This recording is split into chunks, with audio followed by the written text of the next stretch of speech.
Muy buenos días y muchas gracias a todos por conectaros a este webinar sobre puesta en valor del patrimonio geológico en entornos mineros. Bueno, nos habían dicho que inscritos estamos como unos 150 y gente procedente de muy diferentes ámbitos, desde sociedad civil, universidad, administración de medio ambiente, minas, ayuntamientos, asociaciones, empresas del sector minero, o sea que entiendo que cada uno venimos aquí con experiencias y expectativas diferentes y espero que todos recibamos respuesta a lo que buscamos y sobre todo que resulte interesante y ameno. Bueno, el interés del webinar lo tenemos asegurado por el tema que trata y las intervenciones, que según veis aquí en la primera slide, tenemos primero la intervención de Francisco Guillén, de la Universidad de Murcia, que nos va a contar, nos va a hablar sobre la reciente resolución aprobada en la UICN para la conservación de la diversidad natural y patrimonio natural en entornos mineros y que es alrededor de la cual se ha gestado la organización de este webinar. Luego hablará Juana Vegas del ICME, que nos va a mostrar un ejemplo de zonificación de un lugar de interés geológico para ver la vía de compatibilizar extracción, conservación y uso público. Luego nos hablará Rafael Ubaldo de la Universidad de Castilla-La Mancha y del Grupo de Investigación Geobol, que nos hablará del proyecto de Geoparque en Ciudad Real y el caso de una cantera en un volcán que se ha convertido en fuente de geoturismo e investigación allí. Luego participará Javier de la Villa, que es el jefe de servicio de minas de Castilla-La Mancha y nos va a presentar un proyecto ibérico de éxito en restauración minera como es el Life River Mine y que incorpora, entre otros muchos aspectos, también un guiño al valor del patrimonio geológico. Y finalmente yo misma, Pilar Gegunde, de la Fast Holcim, que os contaré nuestra experiencia en la iniciativa del ICME Apadrina una roca. Bien, vamos a tener como 7 minutos máximo de cada ponente y luego un tiempo de coloquio de unos 20 minutos para poder responder a las preguntas que podéis ir haciendo desde ya a través del chat de preguntas y respuestas que tenéis abajo. Podéis identificaros si queréis, si no lo habéis hecho previamente al dar el nombre. Y bueno, lo que queda sin contestar lo haremos posteriormente y lo compartiremos. O sea, lo que esperamos con este webinar es generar un espacio de intercambio de información, opiniones, propuestas y contactos de interés. Bueno, pues empezamos ya.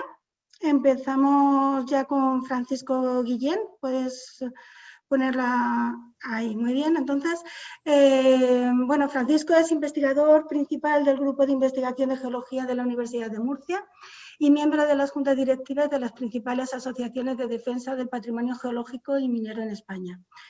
En su presentación, que luego compartiremos con todos, viene detallada su carrera, que muestra que ha pasado la mayor parte de ella dedicado a concienciar sobre la riqueza geológica que la naturaleza nos ha legado y la necesidad de su conservación y, de hecho, además, él ha sido el principal motor de la resolución recientemente aprobada por la UICN sobre conservación de diversidad natural y patrimonio natural en entornos mineros, que es lo que nos va a explicar a continuación. Así que, Paco, es un honor, te agradecemos muchísimo tu presencia en el webinar y cuando quieras creo que ya puedes empezar. Hola, muchas gracias a vosotros por permitirme esta oportunidad de promocionar pues, el patrimonio geológico en entornos mineros. Yo, en primer lugar, quería hacer una mención especial a la sociedad que hoy represento, aunque yo pertenezco a a 4 sociedades científicas. Quería hacer mención especial en el sentido de que la Sociedad Española para la Defensa del Patrimonio Geológico y Minero de España, que ha sido la promotora principal de esta resolución, lleva ya 25 años gestada y que, bueno, quería aprovechar la ocasión para invitaros a ver la página web de esta sociedad, para ver su revista, que es estupenda, de Red Metálica, y sobre todo para que os escribáis, porque hace falta socios. Estoy viendo que están pasándose la diapositiva. Bueno, en primer lugar, esta sociedad desde el año 2015 es socia de la UICN. La UICN es quizás la organización científica más importante para la defensa de la naturaleza más importante del mundo, y en ella hay solamente tres sociedades científicas relacionadas con la geología: la Sociedad Española, la Sociedad Geológica de España desde 2008, la Asociación Europea para la Conservación del Patrimonio Geológico de 2011 y la que yo represento hoy, aunque yo soy socio también de las demás, de 2015. Estas tres sociedades hemos conseguido muchísimas cosas en la OICN y creo que nos espera un futuro prometedor para la protección del patrimonio geológico. Pasa, por favor. También hay que comentar que aquí en España tenemos en representación de la OICN el Comité Español de la OICN, que consta de ahora mismo de 42 miembros, en el cual está el propio Ministerio de Transición Ecológica y en el cual estamos nosotros también. Adelante. Dentro de este Comité Español de la OICN ya empezamos a gestar una serie de documentos que podéis utilizar para la conservación del patrimonio geológico y minero y en entornos mineros. Por ejemplo, la Carta de Sevilla, que dice: sabemos que los entornos mineros en ocasiones contienen un enorme patrimonio natural como ambientes extremófilos y un rico patrimonio geológico, tecnológico y arqueológico. Propugnamos, por tanto, que en la restauración de las zonas mineras prevalezca la conservación de su patrimonio natural y cultural y que se acondicionen para usos científicos, educativos, turísticos como motor de desarrollo rural. ¿Pasa?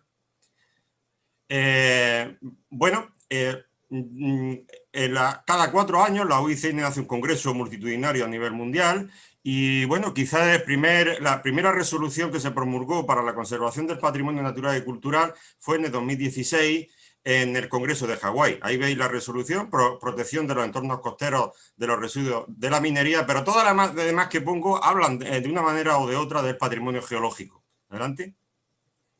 Y quizás la novedad por lo que este webinar se está realizando es porque el 4 de noviembre de 2020 se aprobaron en el posible congreso que hagamos en Marsella de la OICN, pero ya se han aprobado las resoluciones y están en vigor, estas dos que pongo en amarillo: patrimonio geológico en áreas protegidas y sobre todo el de conservación de la diversidad natural y el patrimonio natural en entornos mineros, que es el que contempla este webinar. Pero además aparecen, esas que he puesto ahí, aparecen también la palabra geología o patrimonio geológico, patrimonio natural, incluido en esa resolución. Es decir, que tenemos un montón de resoluciones que podemos utilizar para la conservación de la naturaleza de una forma integral. Adelante.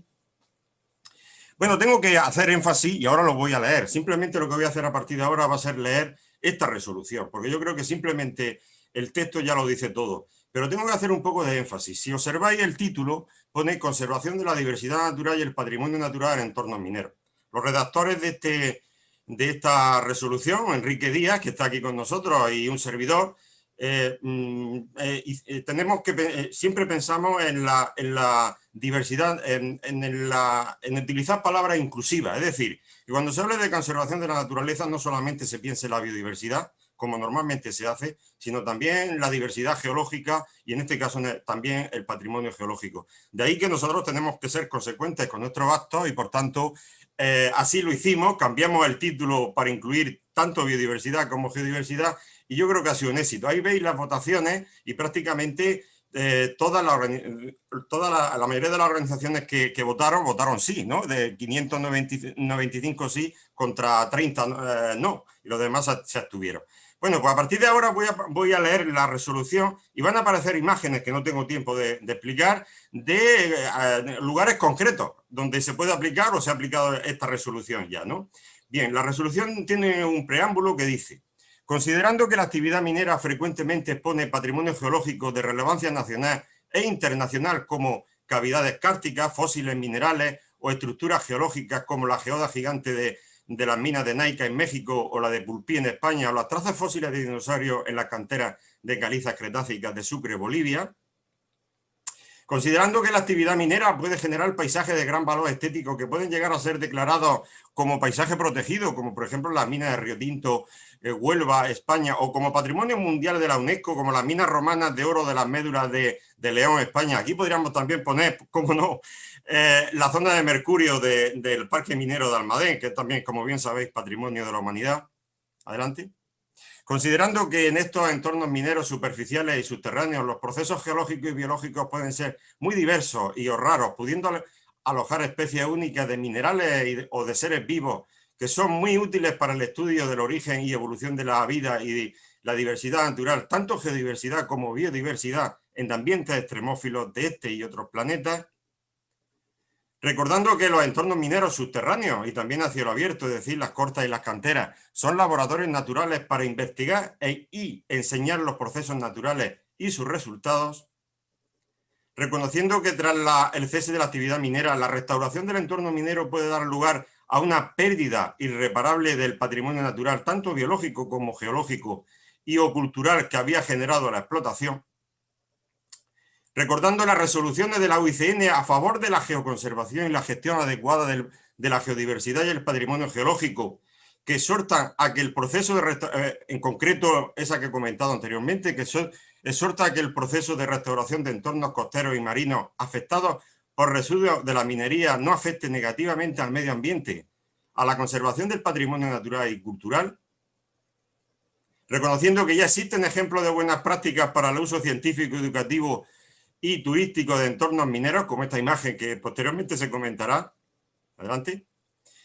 Se pide a los Estados miembros que conserven los entornos mineros tanto subterráneos como a cielo abierto, cortas y canteras, que tengan un valor relevante por su patrimonio natural, ya sea geológico y biológico. Pide a los Estados miembros que tomen iniciativas para que el patrimonio natural de estos entornos mineros sea utilizado para fines científicos, educativos, culturales y turísticos. Y para ello, anima a los Estados miembros a hacer inventario del patrimonio natural y cultural resultante de la actividad minera, ya sea histórica o actual, y a tomar las medidas legales necesarias para la conservación. Exhorta a los Estados miembros a que en la restauración de mineras y su estudio de impacto ambiental incluyan como requisito iniciativas para la conservación y uso sostenible del patrimonio natural, que surja durante la actividad y otras sucese en la restauración de mineras. Solicita a los Estados miembros que apoyen iniciativas públicas y también privadas para el uso científico, educativo y turístico sostenible de los entornos mineros, con las adecuadas medidas de seguridad, por supuesto. Y pide a los Estados miembros que tomen medidas para incrementar la sensibilidad positiva y la educación de la sociedad civil, empresas, organizaciones no gubernamentales y autoridades públicas para la conservación del patrimonio natural y cultural generado en estos entornos mineros. No en vano, seguimos luchando por este tema en nuestra sociedad. Por ejemplo, recientemente se ha cerrado la consulta pública para la elaboración de la hoja de ruta para la gestión sostenible de las materias primas minerales, y hemos ya aprovechado esta resolución para hacer ver que dentro de este documento que se elabore se incluya esta resolución y se incluyan por otras iniciativas todavía más contundentes. Y por último quería hacer una observación. Yo no sé cuántos de los ponentes, cuántos de los que están viendo este webinar han entrado en una mina. Yo he entrado pocas, pero aparte de eso porque me da miedo, sobre todo minas antiguas, ¿no? Pero las que he entrado yo me he quedado fascinado. Yo como geólogo, que no soy minero, no soy ingeniero de minas, alucino. Es una preciosidad ver esas enormes catedrales subterráneas que tenemos dentro de nuestra corteza terrestre hecha por el ser humano. ¿Y sabéis quién las ha hecho? Esas personas que tenéis ahí enfrente. Hay unas personas que vivían, subsistían para que tuviéramos un bienestar como el que tenemos en la actualidad. Por eso, cuando a la hora de restaurar una zona minera o tapar un pozo minero simplemente echándole hormigón, quiero que piensen ustedes que cuando están haciendo eso, está haciendo que se pierda la memoria histórica de nuestros antepasados que nos han legado este patrimonio geológico y minero tan espectacular. Muchas gracias por la oportunidad que me habéis dado de explicar un poco esto.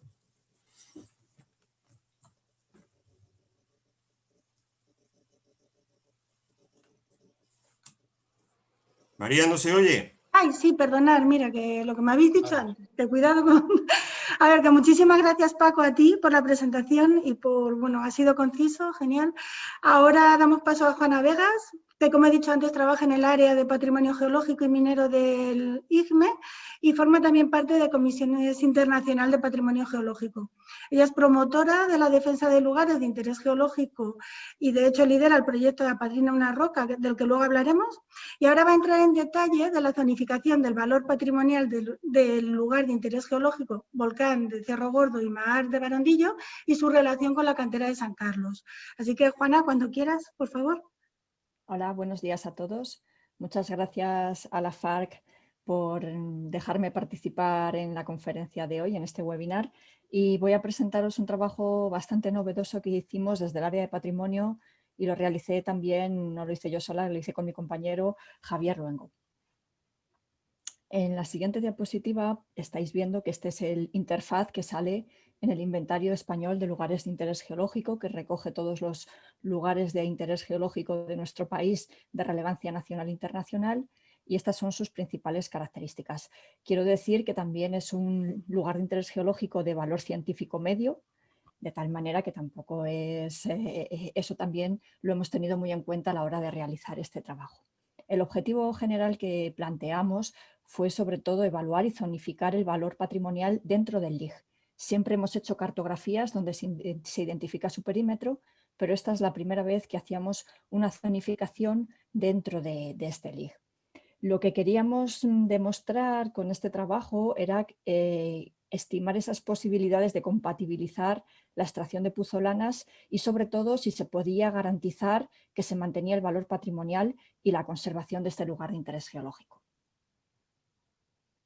Este es el esquema metodológico que planteamos. Partíamos de una fuente de datos, como eran los mapas geológicos previos, hicimos un mapa específico de unidades geomorfológicas, teníamos los límites de la concesión minera y un estudio geofísico que había hecho Lafarge y sobre todo el modelo digital del terreno.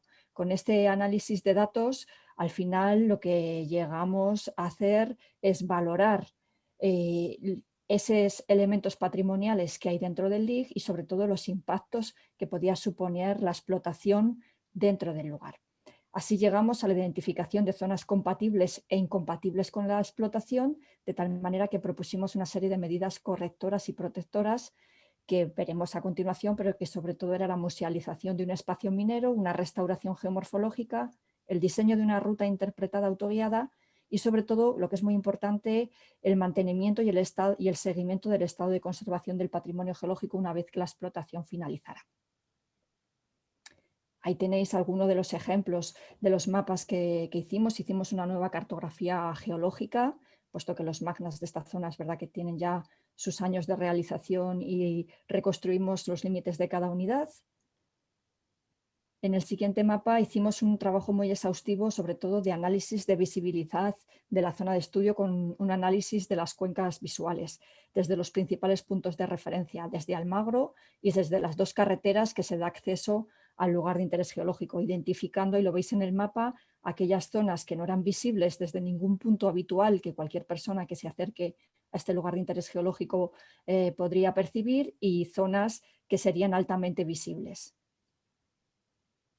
Este es el mapa, una vez reclasificado y con el GIS interpolado todos los valores que habíamos calculado, donde hicimos una serie de zonificaciones por el valor patrimonial, es decir, qué elementos tienen mucho valor científico y cuáles tenían menos. Los que están en color rojo son los más altos y los que tienen esa coloración verde los más bajos. Y al final lo que queríamos era, como todo el mundo que ha trabajado en evaluación de impacto ambiental, ahí tenéis la gráfica modificada de CONESA.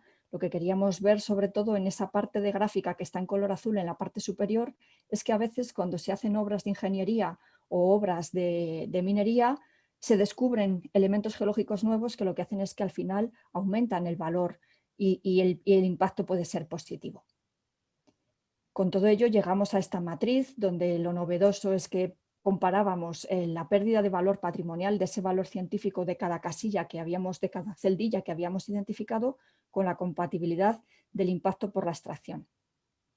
Y en la siguiente, pues ahí veis, al final se llegó a un mapa muy simplificado donde en esa cuadrícula azul, que es la demarcación de la cantera San Carlos, cuáles eran los límites y los polígonos donde el impacto era moderado y compatible para poder seguir haciendo la extracción. Y sobre todo la conclusión, lo que veíamos es que la extracción en la parcela identificada con bajo valor patrimonial y menor impacto visual no comprometía el valor científico del patrimonio geológico ni su conservación. Aparecerían nuevas estructuras volcánicas Se mejoraría la visibilidad en 3D del interior de un cono stromboliano, que además en Campo de Calatrava, todos los que habéis visitado, son cerros donde ya tienen muchísimos millones de años y es muy difícil reconocer en muchos de ellos las estructuras reales y originales de estos cráteres volcánicos. Se mejoraría el uso público, puesto que una vez finalizada la explotación se ampliaría ese museo volcán. Y para finalizar, lo que sobre todo se pretende con esta metodología es dar una segunda vida a los espacios mineros, es crear centros donde se pueda impartir docencia formal y educación ambiental, de tal manera que sobre todo lo que se va a hacer con este espacio y con esta nueva explotación es contribuir al desarrollo sostenible mediante el geoturismo y sobre todo, y lo que es muy importante en una zona como Campo de Calatrava también es fomentar esa importancia y esa ligazón que hay entre el patrimonio minero y el paisaje minero con los usos tradicionales del entorno. Y con esto es todo lo que os quería contar hoy. Muchas gracias. Vale, muchísimas gracias, Juana, también por tu presentación. Y ahora pasamos a la presentación que nos va a hacer Rafael Ubaldo, de la Universidad de Castilla-La Mancha, y que también pertenece al grupo de investigación GeoVol. Y nos va a hablar cómo, a partir de su pasión sobre el vulcanismo del Campo de Calatrava, están avanzando hacia el proyecto Geoparque en Ciudad Real, y también cómo la cantera de San Carlos, en el Cerro Gordo, se ha convertido en una fuente de geoturismo e investigación, y que tenemos que agradecer en gran medida la implicación de GeoVol en el proyecto desde su inicio. Así que, por favor, Rafa, empieza cuando quieras. Hola, buenos días, y lo primero agradeceros a ti, Pilar, a Elena y a Laura y a todos los Falle Olfin por esta oportunidad que nos dais hoy. Yo me voy a centrar más en el proceso del origen del geoparque y en qué punto estamos, más que en el tema de Cerro Gordo en concreto, si no te importa, ¿vale? ¿Pasa? Bueno, lo primero es comentar que las universidades tenemos como misión y funciones, pues, tres elementos fundamentales, ¿no? Lo que sería la enseñanza superior y la investigación, que tal vez son las más conocidas, y también la transferencia de conocimiento, transferencia que se realiza a través de los grupos de investigación y los institutos de investigación. En el caso que nos ocupa de la Universidad de Castilla-La Mancha, pues el grupo en el que yo pertenezco, que lidera la profesora Elena González Cárdenas, pues se llama GeoVol, y llevamos trabajando desde hace más de 15 años, más de 20 incluso diría yo, con los antecedentes de Elena, en el volcanismo del Campo de Calatrava. Bueno, el tema de los volcanes es una realidad a lo largo de la historia geológica en nuestra provincia, incluso con implicaciones mineras. Los primeros materiales que encontramos en el registro sedimentario geológico son unas volcanitas en el tránsito del Cámbrico al Ordovícico, pero desde luego los que han tenido un mayor aprovechamiento minero pues han sido las minas de mercurio de Almadén, el carbón de Puerto Llano. Por cierto, ambos aprovechamientos mineros en la actualidad prácticamente cerrados por temas medioambientales. Y por último, que sí estando activo lo que en minería se llama el aprovechamiento de puzolana, que haría referencia pues al volcanismo reciente del Campo de Calatrava. En esa imagen podemos ver un mapa donde se distribuye todos los edificios volcánicos que hasta la fecha hemos inventariado. Son más de 300 volcanes, sobre una superficie de unos 5.000 kilómetros cuadrados, y con manifestaciones actuales de gran interés geoturístico, como son los hervideros, las fuentes agrias y algunas forzadas por el hombre, como son los chorros. En la imagen se veía dos colores y dos figuras, una roja y una azul. La primera hace referencia a las erupciones de tipo magmático, principalmente estaríamos hablando de dinámicas hawaianas y estrombolianas, que dan lugar a coneletos de espáter y coladas de lava en el primer caso, y a cono de piroclastos, como es el caso del volcán de Cerro Gordo. Y en relación con la otra mitad de los edificios volcánicos, no sé si lo he dicho, pero la mitad de los edificios, de esos 300 edificios, más de 300, proceden de erupciones magmáticas, y la otra mitad más o menos de erupciones hidromagmáticas, donde entra en contacto el magma con agua freática o con agua superficial, y da lugar a un tipo de edificio poco conocido por la población general, que son los mahares.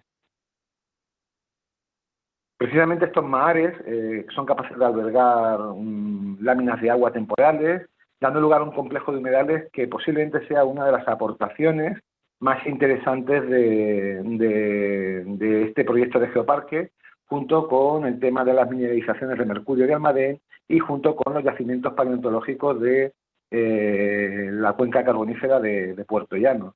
Decir, por dar un dato, que en el campo de Calatrava tenemos 65 lagunas inventariadas, funcionales, y en todo el volcanismo continental europeo, contando IFER, Alemania, Italia, sumando todos los lagos volcánicos que hay en esta zona, llegan a unos 30, 35, con lo cual, fijaros la riqueza y la importancia que tendría este geoparque aportando un enlace entre lo que sería geodiversidad y biodiversidad. Desde el año 2015, pues decidimos desde el Grupo de Investigación GeoVol que podía ser interesante promover un proyecto que tuviese como objetivo la puesta en valor de todos estos elementos geológicos y geomorfológicos, y con ello pues lanzamos la idea de un posible proyecto de geoparque en Campo de Calatrava, que inmediatamente tuvo una gran aceptación y un apoyo incondicional por parte de la Diputación de Ciudad Real, cosa que tenemos que decir y agradecer. No partimos de cero, esto es una cosa que además los primeros evaluadores o las primeras personas que se han acercado del Foro de Geoparques de España nos han contado y se han sorprendido de que no partimos de cero, sino que hay una buena base para un geoparque. No solo por los trabajos que GeoVol y otros investigadores, geólogos y geógrafos han realizado en el campo de Calatrava, sino también porque nosotros desde hace más de 20 años estamos moviéndonos por todos los pueblos, colegios, institutos, todo aquel que nos quiere llamar para dar alguna charla, pues nosotros estamos ahí, siempre poniendo en valor los elementos geológicos y geomorfológicos del volcanismo, y tal vez desde hace 6 años la actividad más visible es nuestra participación y organización con sede local de lo que sería en un primer momento lo que fue la Noche de los Volcanes y ahora lo que se llama la Noche Europea de los Volcanes, cuya última intervención fue el año pasado en Puerto Llano y en Almodóvar del Campo. Este año no lo hemos hecho por el tema de la pandemia. Como decíamos, pues las bases son sólidas, hay que tener en cuenta que no partimos de cero, contamos con la declaración de Patrimonio de la Humanidad del Mercurio, de la zona de Almadén, por parte de la UNESCO, contamos con infraestructuras como es el Parque Minero de Almadén, que se podrían incorporar al geoparque como infraestructuras de geoturismo, y además la Asociación de Desarrollo Campo de Calatrava, desde hace unos años también está apostando por un parque cultural sobre su territorio, que ha implementado, pues, por ejemplo, en el caso de Cerro Gordo, pues la musealización junto con la FAD de Olcin del volcán de Cerro Gordo, que tanto éxito está teniendo, o el centro de interpretación del agua volcánica de la laguna de la Inesperada en Pozuelo de Calatrava.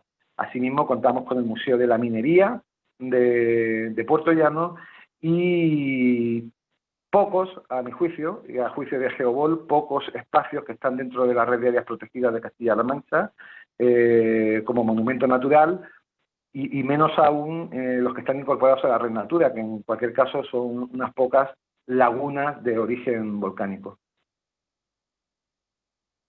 Decir que la iniciativa privada se ha dado cuenta del nicho de negocio que hay en torno a lo volcánico, y desde hace también bastante tiempo pues contamos con iniciativas muy interesantes, todas desde el mundo de la gastronomía, curiosamente, y de la alimentación, como son la apuesta por los vinos y aceites volcánicos, y también pues recientemente, justo hace menos de un año, se presentó en Fitur pues el primer pastelito volcánico, Calatravo, que son los mammitos de Poblete, también a iniciativa nuestra y gracias al apoyo del Ayuntamiento de Poblete y de una empresa repostera local.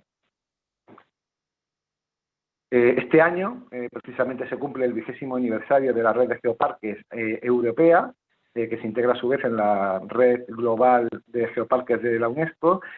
Son 74 geoparques repartidos por 24 países y nosotros queremos ser uno de los siguientes geoparques si todo sale bien. Ahora mismo en esta imagen nos presentamos tanto lo que es el logotipo, fruto de un concurso público, ganó el proyecto de geoparque, en la parte inferior izquierda, y en la imagen pues tenéis lo que serían los límites de ese geoparque. Son unos 4.000 kilómetros cuadrados, lo que lo convertiría en el geoparque más grande, de España y de la península ibérica. Y aunque ahí no está todo recogido, es uno de los avances últimos que tenemos, pues al final creemos que englobará en torno a 100 geositios y también 4 geozonas, una en Almadén, otra en la cuenca carbonífera de Puerto Llano y 2 en la zona de volcanismo reciente. Uno sería el macizo de Calatrava y otro posiblemente la Sierra de la Media Luna y la depresión de Alcolea de Calatrava. Para ir concluyendo y no alargarnos más, pues lo que hemos hecho desde la universidad, en este caso, y desde el Grupo de Investigación GeoVol, pues ha sido poner en la agenda del desarrollo a los volcanes del campo de Calatrava, siendo, creo sinceramente, que un buen ejemplo de transferencia de conocimiento. Los volcanes Calatrava, su patrimonio geológico, su patrimonio minero, que hay que reconocer que es muy importante, tanto el que ya no se usa como el que se está usando, y un ejemplo de ello es Cerro Gordo, pues constituyen un motor de desarrollo y desde luego desde hace ya al menos 5 o 6 años es una marca de identidad territorial por la que ha apostado la Asociación de Desarrollo Campo de Calatrava y por la que están apostando la iniciativa privada. En todo ello ha tenido un trabajo, o sea, un elemento fundamental ha sido el trabajo de divulgación que desde GeoVol hemos desarrollado con agentes sociales y medios de comunicación, que ha hecho posible que hoy estemos discutiendo de si es o no es posible que Volcanes de Calatrava Ciudad Real se pueda convertir en uno de los próximos geoparques de la red de geoparques de Europa y desde luego en el segundo geoparque de Castilla-La Mancha tras el Alto Tajo. Y por mi parte nada más, quedamos luego a lo que serían las preguntas del público. Muy bien, muchísimas gracias, Rafa, por la presentación. Y ahora interviene Javier de la Villa, que es el jefe de Servicio de Minas de Castilla-La Mancha y también es profesor y la verdad que da gusto escucharle hablar. Javier, tras varios años insistiendo, ha conseguido sacar adelante el proyecto Live River Mine, que es un proyecto ibérico de éxito en restauración minera, del que ya se está hablando mucho y muy bien, con lo cual tenemos mucha suerte de que nos lo venga a contar ahora y que también incorpora la puesta en valor del patrimonio geológico. Así que muchas gracias, Javier. Cuando quieras puedes empezar. Muchas gracias, Pilar. Espero que se me escuche bien. En principio, daros además las gracias por la oportunidad. Felicitaros por la organización del evento y daros las gracias por la oportunidad de poder presentar el proyecto. Simplemente voy a contar un poquito del proyecto y luego la vinculación que tenemos con el tema de poner en valor un poquito el tema de patrimonio minero. Desde 2015 hemos solicitado la ayuda al programa LIFE por primera vez para arreglar un problema que es el que tenéis ahí en la portada del plan de restauración aprobado y autorizado, en el que veis las escombreras de la Corta Grande más 2 escombreras externas que han generado un problema ambiental serio. En 2016 se incorpora un socio portugués que estamos contentísimos además de tenerlos porque nos da la oportunidad de probar las técnicas que se están utilizando aquí en Rivermine, en Caolines, se utilicen también en Lousal en afectación a minería y a generación de aguas ácidas de mina. Y creemos que lo vamos a poder conseguir. El objetivo básico es recuperar zonas degradadas, en este caso una explotación minera de caolín, que afecta directamente al cauce alto del río Tajo, y a la recuperación de otra zona afectada por minería metálica en Lousal. Tenéis que tener en cuenta que estamos en principio en Peñalén, en zona de Alto Tajo, dentro de Parque Natural, zona periférica de Parque del Alto Tajo, y la idea además es que si lo conseguimos, que esperamos que en estos 4 años de duración del proyecto, más los 5 años de proyecto Afterlife, podamos intentar integrar dentro del Parque Natural esta zona con la que estamos trabajando. La estructura del proyecto ahora mismo está ya configurada, como veis, en la Consejería de Desarrollo Sostenible a través de la Dirección General de Transición Energética, Servicio de Minas en este caso, que coordinamos el proyecto, y tenemos 4 socios. Uno de ellos es la Universidad Complutense de Madrid, que aglutina todo el conocimiento posible. Caobar, en este caso, como operadora minera dentro del Alto Tajo, que ya está en proyectos, ha estado trabajando en proyecto piloto en este tipo de técnicas que estamos usando. El Centro Ciencia Viva de Lousal, que es nuestro socio portugués, y GEACAM, que a la gente que no conozca, pues es una empresa pública, que es una empresa ambiental, gestión ambiental de Castilla-La Mancha, es la denominación real, en el que va a estar haciendo trabajo de campo en la restauración, etc. El proyecto, como veis ahí a la derecha, pues se inició en septiembre de 2019, su duración está prevista hasta marzo de 2024, un presupuesto total en inversiones de cerca de 3 millones de euros, de los cuales la Unión Europea aporta el 55% y el resto de socios, obviamente, aportamos el resto, un 45%. Además, también, como todo proyecto LIFE, que promulga mucho el tema de divulgación, etcétera, y habéis visto en el primer slide los carteles que hemos puesto explicativos en la zona, también tenemos una serie de empresas y entidades, entre las cuales está la Fars Holcim, como ahí señalo, para que está de partidario del proyecto de alguna manera. Tenemos a la principal Asociación Empresarial Española Minera, al Ministerio de Transición Ecológica, universidades, empresas a nivel particular, multinacionales, etcétera, que son partidarios del proyecto y están al tanto de todas las actuaciones que estamos llevando a cabo. La localización que tenéis ahí, se van a trabajar sobre 30 hectáreas, es un proyecto ya grande, de bastante entidad, en la zona de Santa Engracia. El principal problema, como tenéis ahí en la fotografía de la derecha, es esa degradación de unas escombreras que llevaban ya 30 años sin tocarse, con unas pendientes muy escarpadas, y ahora vamos a cambiar el concepto y estamos restaurando de otra manera, como veréis ahora.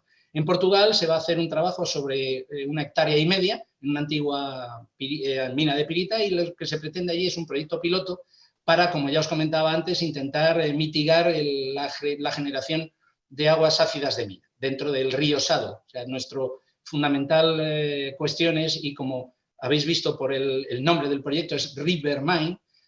River sería río con V en inglés, lo que pasa es que lo cambiamos por la B, dada nuestra vinculación a proyecto ibérico, y por eso es River Mine, como tenéis puesto. ¿Qué fases vamos a seguir en este proyecto, tanto en Peñalén como en Lousal? Pues las fases de restauración propias desde un enfoque ecológico integral, aplicando las mejores técnicas disponibles. Primero hacemos reconstrucción geomorfológica, como luego veréis, preparamos sustratos sobre la superficie reconformada de técnicas de reducción de dam en Lousal, se hará preparación del suelo y acabado superficial y laboreo, luego se hará un restablecimiento de la vegetación y fauna locales, recuperación de bienes y servicios ecosistémicos para mejorar la calidad de las aguas y los sistemas acuáticos. Los objetivos, ya los he comentado, mejorar esos hábitats y ecosistemas acuáticos, calidad del agua, adaptar y aplicar combinación de las mejores técnicas de restauración por primera vez a escala europea. Deciros también que estamos entre los mejores 200 proyectos escogidos por la Unión Europea en aplicación dentro de todo el programa LIFE. Y otra de las cosas, evidentemente, es contribuir a dinamizar y favorecer el desarrollo económico de 2 regiones, en este caso, pues bastante, digámoslo así, pues despobladas, tanto en España como en Portugal. Y nuestra idea también, evidentemente, es ayudar a poner en valor aún más el patrimonio geológico de la zona del Alto Tajo. ¿Por qué? Y además, porque tenemos una relación con el Geoparque de Molina de Aragón, que es partidario del proyecto, están informados. Recordar, aprovechando pues el comentario que ha hecho Rafael, pues que el Geoparque de la Comarca de Molina ya está como miembro de pleno derecho de la red europea y de la red global de geoparques. El territorio es muy extenso, casi 4.200 kilómetros cuadrados, tiene una población de unos 10.370 habitantes, una densidad de población muy pequeña, y abarca prácticamente 70 términos municipales. ¿Qué podemos aportar? Pues bueno, evidentemente, esa zona que se ha puesto al descubierto pone, gracias a la actividad minera en su momento y que se ha puesto a descubierto, como digo, pues pone de manifiesto la afectación, materiales arenosos de la formación Utrillas, que está en base, que es la parte que se explota, y a calizas y dolomías masivas en las zonas superiores de los frentes de explotación, que como veis a la derecha conforman bastante parte del paisaje real que se tiene en la cuenca del Alto Tajo en esa zona. Ahí tenéis la ubicación del mapa del geoparque, todo el territorio que abarca, y ahí os señalo mínimamente en la zona en la que estamos en la zona prácticamente sur, pero dentro del geoparque. Además, deciros que el geoparque pues, tiene una serie de itinerarios ya geológicos determinados, y en caso concreto, el número 7, tiene paradas en la zona de actuación del proyecto LIFE, que nosotros además estamos incorporando cartelería al lado que explica el proyecto y que pone de manifiesto pues, las obras que se están haciendo, y también, evidentemente, pues está justo al lado de la señalización que tenían estos itinerarios y que complementará muy bien todo, y que esperamos pues, que integre más el valor de lo que se está haciendo allí, más lo que ya se había hecho a nivel geológico. Pasa, por favor. Bien, aquí simplemente unas fotos de la situación que se tenía antes y ya de la primera fase que se ha hecho en Peñalén. Como veis ahí, la morfología ya se ha cambiado, ya se han hecho los primeros trabajos de revegetación, como veis. En una segunda fase, la zona de corta, que tenéis un poquito arriba en la foto de la derecha, se abordará ya para el año que viene, y una tercera última fase en una escombrera y lo que se denomina el frente del cementerio, que fue el primer hueco de cantera que se hizo. Ahí ya un poquito más de detalle, ya incluso ya en noviembre ya veis que sobre la malla de coco que se ha puesto ya verdea, y por lo que nos han confirmado además esta misma mañana, pues ya se ve, ya está la vegetación está saliendo, porque se hizo ayudándole al suelo, se hicieron trabajos de siega y tal. Por cierto, en el último trabajo lo que vamos a hacer, en la última slide, os recomiendo y menciono un enlace a un vídeo que luego pues, la organización os colocará. Hemos hecho un vídeo de 5 minutos que creo que es muy interesante y que explica infinitamente mejor que yo todo lo que se ha hecho, pero creo que es muy interesante. Futuras actuaciones, aparte de la reconformación, pues evidentemente se va a intentar llevar la vegetación autóctona para que conquiste esas escombreras que se están reconformando, y que esperamos pues que, como digo, al final sea muy interesante la posibilidad de que estas zonas reconvertidas se integren y lleguen a integrarse dentro del Parque Natural del Alto Tajo, y por supuesto pues que se conformen y que compatibilicen con toda la vegetación que tenemos alrededor. En Lousal, ¿qué se va a hacer? Pues se va a hacer una actuación evidentemente diferente en cuanto a la recuperación de terreno y encapsulado de alguna manera del terreno una vez que se ha hecho la reconformación y restauración geomorfológica, porque las condiciones de generación del sustrato de aguas ácidas de mina es importante, y pensamos que lo vamos a poder realizar sin mayor problema. Último. Ya con esto termino. Ahí os dejo puesto ese recordatorio en la presentación del enlace al vídeo, que como digo, cuando podáis consultarlo, pues os recomiendo que lo intentéis hacer. Son solo 5 minutos, pero merece mucho la pena. Muchas gracias por vuestra atención. Y de nuevo agradecer a la organización la oportunidad que nos da de comentar el proyecto y de aportar en la medida de lo posible un granito de arena a esa recuperación y puesta en valor del patrimonio geológico, que como consecuencia de la actividad minera y de las restauraciones mineras que se están haciendo, se ponga en valor. Muy bien, muchas gracias a ti, Javier. Finalmente, yo misma os voy a presentar la experiencia de la Fast Holcim en la iniciativa Padrina una Roca. Pasa, por favor. Actualmente hay inventariados en España unos 4.100 lugares de interés geológico de relevancia nacional e internacional, que por su valor científico, didáctico y o turístico es necesario proteger y conservar. Ahí tenéis la reseña de la web del ICME, donde podéis encontrar la información de los links. ¿Pasa? Bien, Apadrina una Roca es un proyecto de ciencia ciudadana. Actualmente, de los LICs que hay identificados ya inventariados, un 30% ya están apadrinados, con casi 2.000 padrinos y madrinas. La iniciativa trata de involucrar a la ciudadanía, a empresas y asociaciones en la protección del patrimonio geológico. Los padrinos y madrinas lo que hacen es vigilar sus LICs e informar anualmente si detectan alguna afección o deterioro, y el ICME se compromete a influir en las administraciones competentes y propietarios para garantizar su protección. ¿Pasa?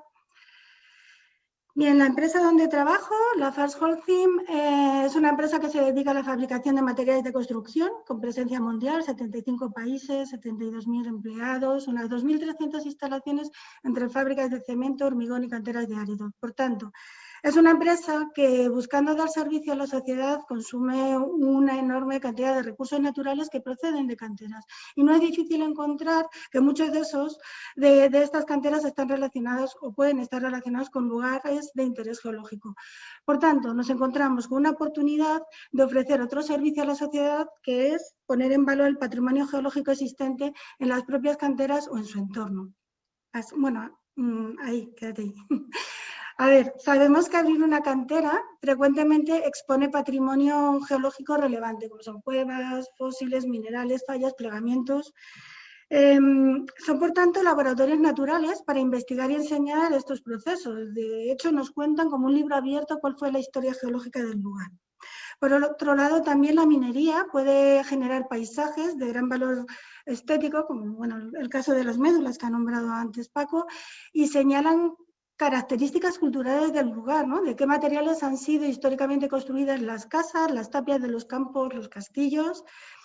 Por último, también genera paisajes funcionales, es decir, que pueden recrearse hábitats de interés como humedales o roquedos que actúan como refugio para muchas especies amenazadas, como son los lagomorfos, quirópteros, algunas aves rupícolas. ¿Pasa? De los 4.000 LICs del territorio español, la First Holcim ha apadrinado 12. 6 que se encuentran en el entorno de las instalaciones fabriles o en terrenos de su propiedad, como veis allí el Cerro Testigo de Magán, ¿pasa? Y otros 6 en canteras activas o en restauración. Ahí tenemos, por ejemplo, una imagen de la cantera de Cerro Gordo, donde hacemos actividades de divulgación y hay muchísimas visitas. ¿Pasa? Concluyo ya con 3 mensajes, que es, bueno, que esperamos a través de este webinar haber mostrado la oportunidad y despertar el interés que puede tener la colaboración público-privada en la puesta en valor, protección y conservación del patrimonio geológico en España. Una reflexión quería hacer que creemos que hay más oportunidades de realizar acciones de divulgación e investigación en canteras activas, donde aún los promotores tenemos medios y recursos humanos para, en su caso, enriquecer el patrimonio geológico y su conservación y puesta en valor. Y bueno, un guiño, yo creo que prácticamente todas las canteras son susceptibles de dejar un legado interesante para conocimiento del patrimonio geológico.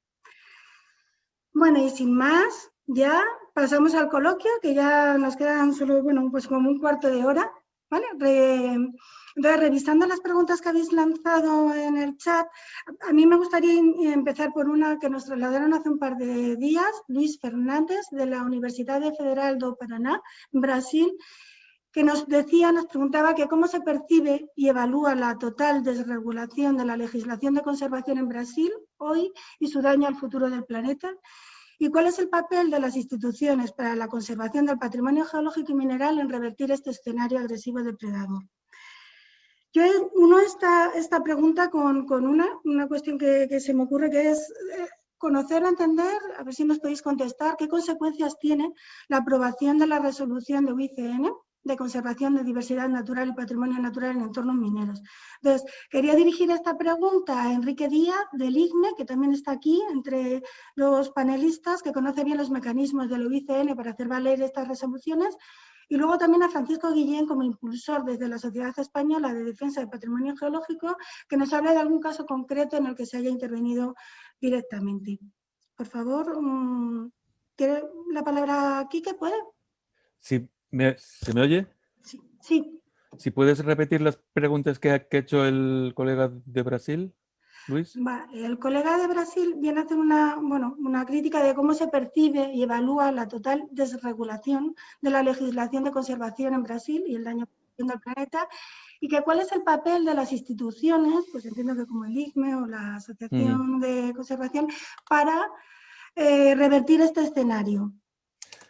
Bueno, para quien no me conozca, yo estoy en el Instituto Geológico trabajando, aparte de tener un montón de gorros de diferentes sociedades científicas y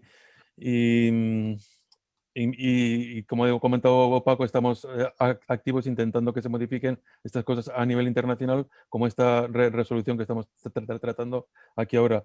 Lo que dice Luis Fernández es parte de la problemática que nos obligó a acudir a estas organizaciones internacionales, que se supone que los países miembros, por eso, si os habéis fijado en lo que explicaba Paco, menciona continuamente según estas razones, queremos que los Estados miembros de la UICN que hagan estas cosas. Y esta resolución lo que tiene es que se supone que los países miembros tienen que cumplir eso. Entonces, es una forma de hacer presión porque realmente la sociedad no nos queda otra más que intentar hacer presión desde todos los sitios posibles a las administraciones que yo también estoy en la administración, a las administraciones que se encargan de esa gestión y de la legislación. En el caso de la problemática que tienen en Brasil con el gobierno que les ha tocado, con Bolsonaro, pues es evidente que van a tener que hacer mucha presión desde todas las organizaciones que se supone que dan ese apoyo que la sociedad, del que la sociedad se fía, que son las universidades y las sociedades científicas, que es como lo que estamos haciendo aquí ahora. Aportamos lo que creemos que es la lógica, la razón, y luego ya los que toman las decisiones, pues ahí estarán para intentar, se supone, hacer lo que deberían. En cuanto a la otra pregunta, era el tema de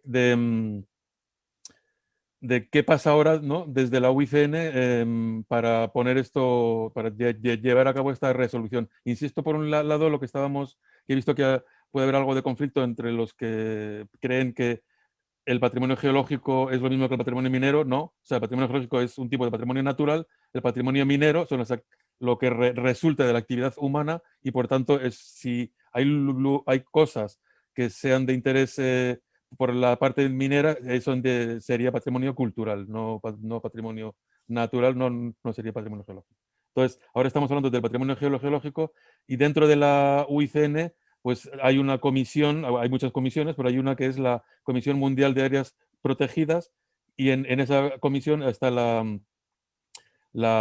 el grupo de especialistas en patrimonio geológico, en el cual Paco y yo estamos intentando también actuar y promover ciertas iniciativas. Entonces, lo que pasa con estas resoluciones desde el momento en que se aprueban es que todas las sociedades, los miembros de la UICN, gubernamentales y no gubernamentales, y también hay varias empresas asociadas como la FARC, me parece que también está en la UICN como, digamos, apoyo, pues que tienen que hacer todo lo posible porque esto se lleve a cabo, darle difusión es lo importante, que se conozca, por eso estamos aquí, y también que luego todas las personas que ya saben que esto existe, utilizarlo al máximo, o sea, y presionar a sus administraciones para que se tenga en cuenta.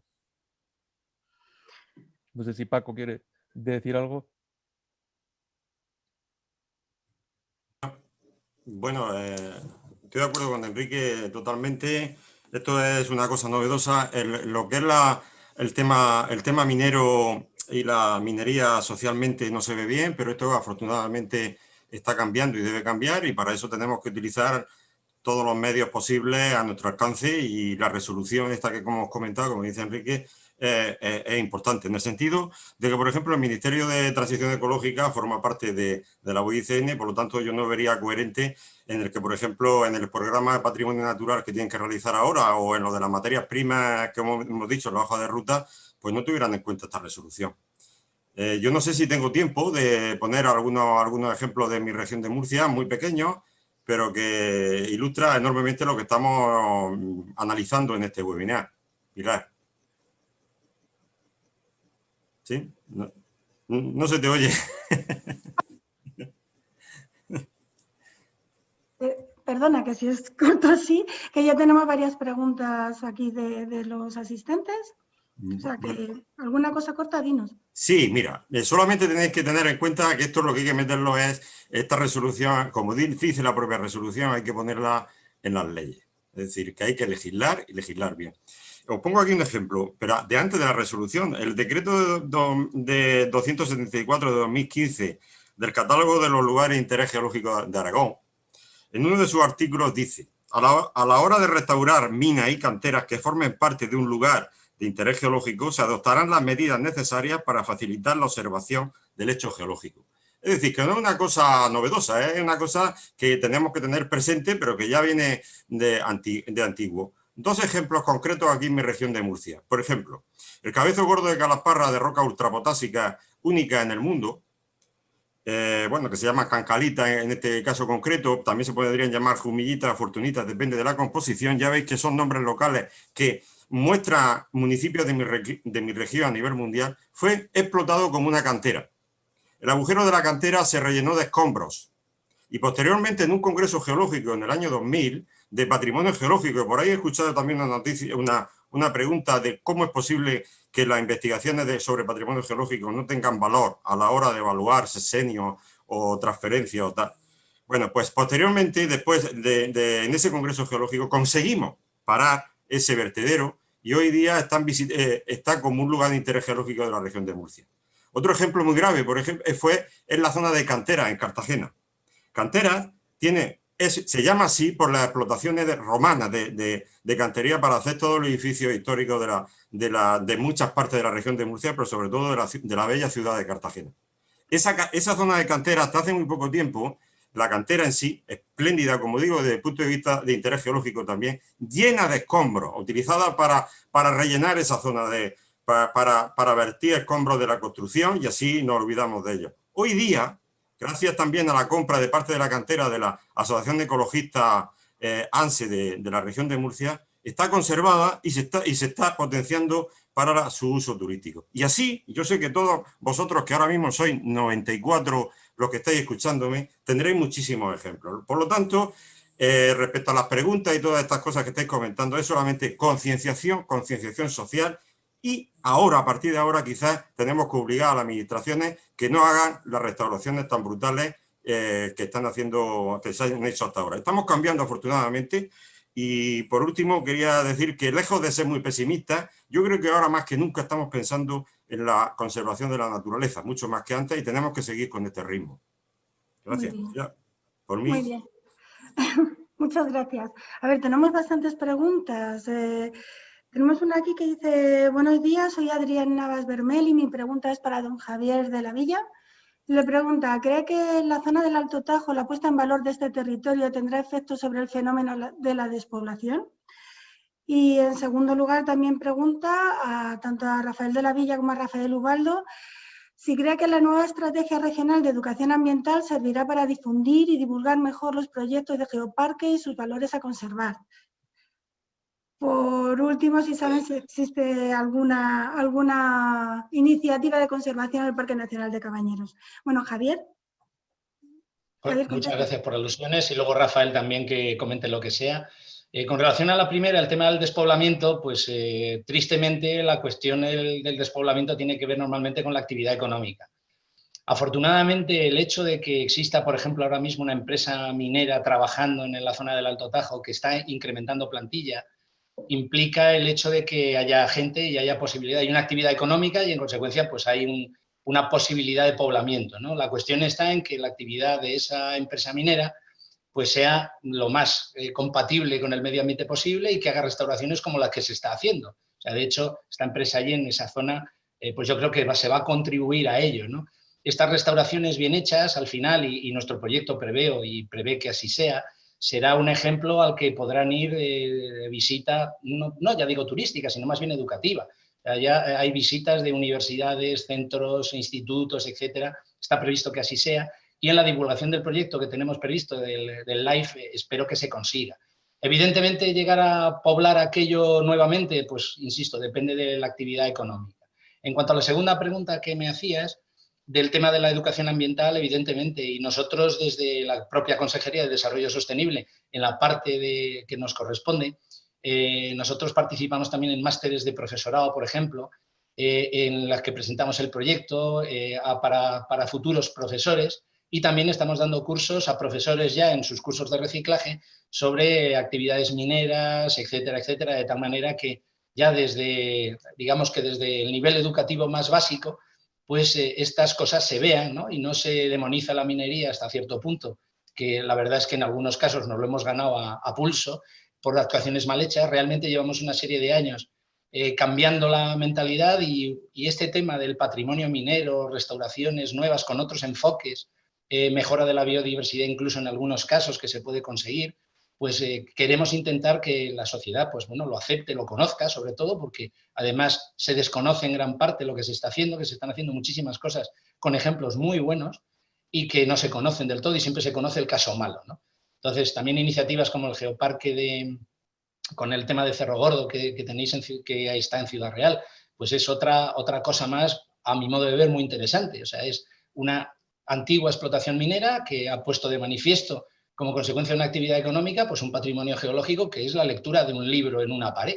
Entonces, a mí me parece fantástico ese aprovechamiento, incluso pues si pudiera mejorarse y ampliarse pues muchísimo más, ¿no? Una comprensión de todo y darle digamos, una dimensión cultural a todo esto también, aprovechando la actividad minera que se está llevando a cabo. Dejo a Rafael para que comente lo que él crea conveniente.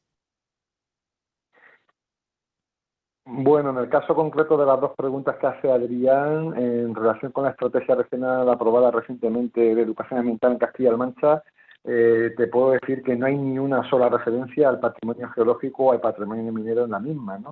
Eso no quiere decir que la estrategia en sí pues sea un marco institucional, normativo y metodológico que habrá que aprovechar.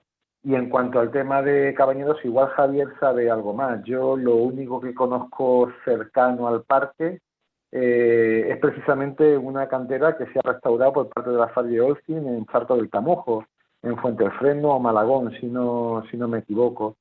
Y luego están surgiendo muchas preguntas en torno al tema de la compatibilización de la actividad minera con el uso, pues en este caso educativo, recreativo, turístico, y no es fácil, o sea, no vamos a engañar, no es un tema fácil y los intereses están confrontados, como no puede ser de otra manera. Lo que pasa que yo creo que si hay voluntad por todas las partes y si todo el mundo cedemos parte de nuestras máximas, pues en la mayor parte de los casos, no en todos, seguro que se puede compatibilizar, ¿no? Sin ir más lejos, un tema cercano que nos afecta es con Cerro Gordo, ¿no? O sea que Javier ha dicho que ya está cerrada, yo creo que no está cerrada, Cerro Gordo. Se quiere continuar la actividad y ahí pues lógicamente tenemos puntos de vista contrapuestos desde Geobol y desde la empresa, pero dialogando yo creo que se puede conseguir llegar a acuerdos y ya digo que en la mayor parte de los casos posiblemente se puede llegar a compatibilizaciones muy interesantes entre una cosa y otra. Desde luego Cerro Gordo va a ser un elemento estrella del geoparque del campo de Calatrava si al final surge, ¿no?, esta iniciativa. Muy bien, vale, muchas gracias. Mira, son las 11:03, hay muchas preguntas. Si queréis, no sé, la gente entiendo que tiene otras cosas que hacer, pero puedo dar pie a alguna más y en 5 minutos cerramos, ¿vale? Para que no se alargue mucho, bueno, depende cómo vaya el debate. Mira, hay una que por alusiones, que es de Teresa Damas Guerrero, que pregunta a Francisco Guillén que a qué te has referido cuando hablabas de restauraciones brutales que se promueven a veces desde la administración. Bueno, comento, yo no he participado nunca en una restauración ambiental después de la explotación minera, por lo tanto, no lo puedo comentar, pero sí que por lo que he visto y tal, y quizás vosotros, alguien de la sala sepa más, a la hora de restaurar normalmente lo que se tiende es a terminar dejando el paisaje prácticamente como estaba o que desaparezca cualquier indicio de la explotación minera. Y a eso me refería. Eso significa la pérdida de la actividad minera, la pérdida del patrimonio minero que se haya generado, la pérdida de la biodiversidad que se haya generado. Mira, un ejemplo tenemos ahora mismo con los pozos de antigua explotación de mineras. Hemos tenido un problema ahora con la sociedad española, en la que ha participado la Sociedad Española para la Defensa del Patrimonio Geológico y Minero en una zona de Madrid, en el cual pues se ha tapado, literalmente se ha destruido incluso el entorno del pozo para tapar el pozo por problemas por el riesgo que puedan tener para los transeúntes de allí, y incluso para tapar el pozo, como ya digo, se ha alterado un poco el entorno de la zona minera. Eso no se debería consentir, porque un pozo en sí ya es un patrimonio, sobre todo algunos que hemos visto que son a lo mejor 500 metros de profundidad, que están totalmente entubados, etcétera, pues es patrimonio minero. Entonces no podemos echarle una losa de hormigón. Tenemos que taparlo, sí, para evitar el riesgo, por supuesto, que han habido muertes por desgracia, pero también para conservar ese patrimonio minero. Por lo tanto, el cambio de mentalidad. Yo creo que hoy día la mentalidad general que ha habido, que hay, es que cualquier actividad minera, indicio de actividad minera, tiene que desaparecer. Un ejemplo, yo no me quiero meter en camisa de 11 varas, pero quizás la bahía de Portmán, como bien sabéis todos, eso se está removiendo, se está restaurando la bahía de Portmán. Y bueno, los escombros, lo que se quiere sacar de la bahía de Portmán, o se ha sacado ya, pero ya digo, yo no lo estoy siguiendo, se está metiendo en la corta de San José, en una corta minera. Yo pregunto, lo mismo se ha hecho, pregunto, ¿pero se ha evaluado esa corta si tiene indicios mineros, tiene un patrimonio natural resaltable para conservar? Porque al lado, muy al lado, tenemos la corta Brounita, que recientemente nosotros, el Grupo de Investigación de Geología, ha hecho un estudio para incluirla dentro del listado de lugares de interés geológico. A eso me refiero, la discriminación, la restauración discriminada sin ver el valor natural que tiene la zona minera, y en ese sentido. De todas formas, y termino, hay mucha, a la hora de participar en la Sociedad Española para la Defensa del Patrimonio Geológico, hemos participado como he dicho, en la hoja de ruta de las nuevas materias primas, y no hemos dado cuenta de que hay mucha legislación que, si aplicándola con rigor, facilita y exige la conservación del patrimonio natural y cultural de los entornos mineros. Vale, bueno, yo aquí quería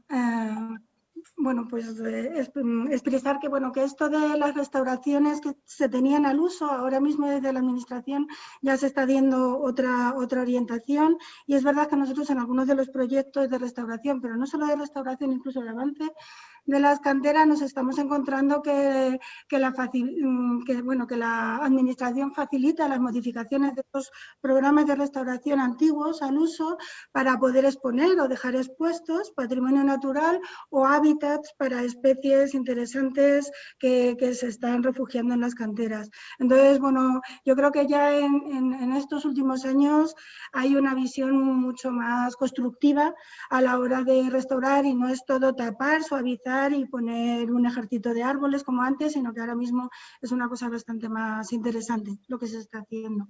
A ver, tenía Juana... Pilar, yo quería comentar al hilo de este debate, precisamente que en el caso del campo de Calatrava pues hemos sufrido la pérdida de patrimonio geológico ligado al patrimonio minero por cubrir de escombros y hacer restauraciones topográficas que nos han hecho perder, pues por ejemplo, las coladas de lava de la carretera de Aldea del Rey Argamasilla de Calatrava.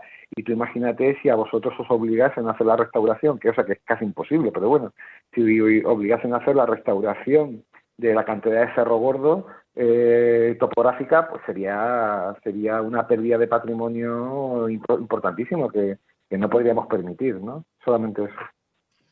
Muy bien, bueno, son las 11:10, yo no quiero extenderme mucho más, hay muchísimas preguntas y lo que vamos a hacer es recogerlas todas y poderles dar respuestas a través de que las compartiremos con todo el mundo a través de la web, entiendo, de la Fast Holcim. También este webinar se ha grabado en YouTube, estará accesible, y de todas maneras, si surgen o tenéis en la cabeza algunas otras preguntas, las podéis mandar a comunicación.spain@lafas.com, que es el mensaje por el cual se os ha hecho la invitación, pues para contribuir y generar un poco un debate en torno a este tema, que entiendo que ha reunido muchísimo interés con mucha gente. Bueno, daros las gracias a todos, a los ponentes y a todos los que habéis estado detrás animando el debate, y bueno, pues hasta la próxima. Venga, muchísimas gracias.